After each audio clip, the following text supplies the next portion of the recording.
escritora, filósofa, advogada, cantora, professora, doméstica, ativista, pensadora, psicóloga, parlamentar. Bianca Santana reuniu no livro Vozes Insurgentes de Mulheres Negras do século XVIII à primeira década do século XXI o nome de várias mulheres negras que em suas áreas contribuíram para a resistência e a insurgência diante daqueles que sempre tentaram silenciá-las.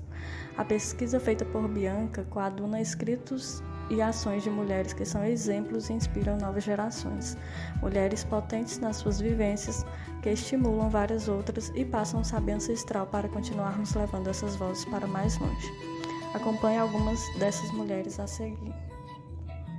Esperança Garcia, mulher negra escravizada em 1770, escreveu uma petição ao então governador do Piauí denunciando as violências pelas quais seus filhos e suas companheiras sofriam na fazenda de Algodões, região próxima ao Oeste, solicitando providências a respeito das agressões. Foi reconhecida pela OAB do Piauí em 2017 como a primeira advogada piauiense.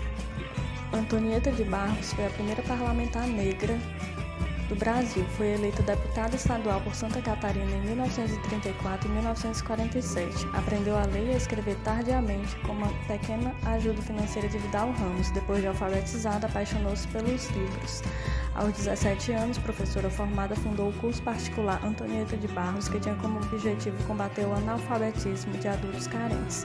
Acreditava que a educação era a única arma capaz de libertar os desfavorecidos da servidão. Além de professora, tornou-se cronista, escrevia pelo pseudônimo de Maria da Ilha. O projeto de lei de Antonieta criou o Dia do Professor, oficializando o dia 15 de outubro. Mulher negra, lutou numa terra de oligarquias e conservadora, importante personagem na história de luta contra os preconceitos de cor, raça e classe no Brasil.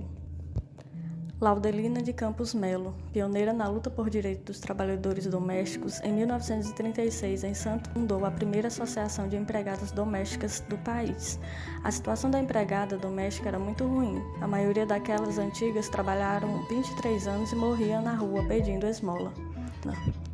Procurava fazer movimentos culturais para que a raça negra tivesse mais oportunidades. Alistou-se ao exército durante a Segunda Guerra Mundial. Em São Paulo, se filiou ao Partido Comunista Brasileiro e militou pela Frente Negra Brasileira. Só em 2013, com a PEC das domésticas, os trabalhadores teriam o direito aos benefícios semelhantes de outras categorias. Beatriz Nascimento nasceu em Aracaju, Sergipe, formada em História pela Universidade Federal do Rio de Janeiro e pós-graduada em História do Brasil. A historiadora sempre aliou a militância com a vida acadêmica. Enquanto pesquisadora, dedicou 2 décadas ao estudo das formações dos quilombos no Brasil. Embora seja uma das maiores estudiosas do país, Beatriz Nascimento é mais reconhecida pelo documentário Ori, lançado em 1989. O pensamento de Beatriz foi fundamental para o entendimento das práticas discriminatórias que pesavam sobre os corpos de mulheres negras. Dizer aqui uma frase do José Noé Rodrigues, que assim já tornou-se quase uma frase, uma afirmação assim geral, que a história do Brasil foi uma história escrita por mãos brancas. Tanto o negro quanto o índio, quer dizer, tantos povos que viveram aqui juntamente com o branco, não têm a sua história escrita ainda. E isso é um problema muito sério, porque a gente frequenta universidades, frequenta escolas e não se tem uma visão correta do passado da gente, do passado do negro.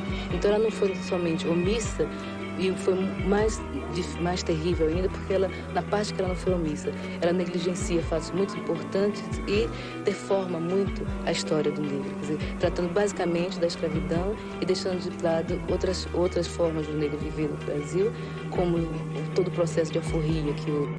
Dar visibilidade e voz a mulheres negras que historicamente são invisibilizadas sistematicamente é papel necessário e obrigatório num país misógino e racista que se blinda na ideia de uma democracia racial.